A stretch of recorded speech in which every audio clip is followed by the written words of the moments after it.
B'investiment qawwi ta' madwar €1,500,000 ġiet inawgurata binja state of the art fal-Qormi li se tkun qed topera bħala ċentru tat-taħriġ għal ħaddiema mediċi.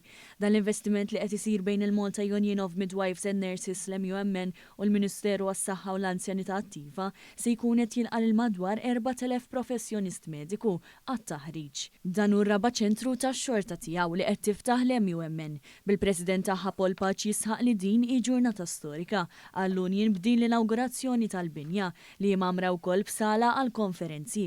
Il-Ministru ġewwa Annabella sostna kemm hu ta' privileġġ li fis-soċjetà tagħna lkoll flimkien ngħinu lil Batut u din l-inaugurazzjoni li ħabtet propju fil-ġimgħa dedikata għal ħarsin tas-saħħa mentali turi impenn kontinwu fis-settur mediku min-naħa tal-Gvern Laburista.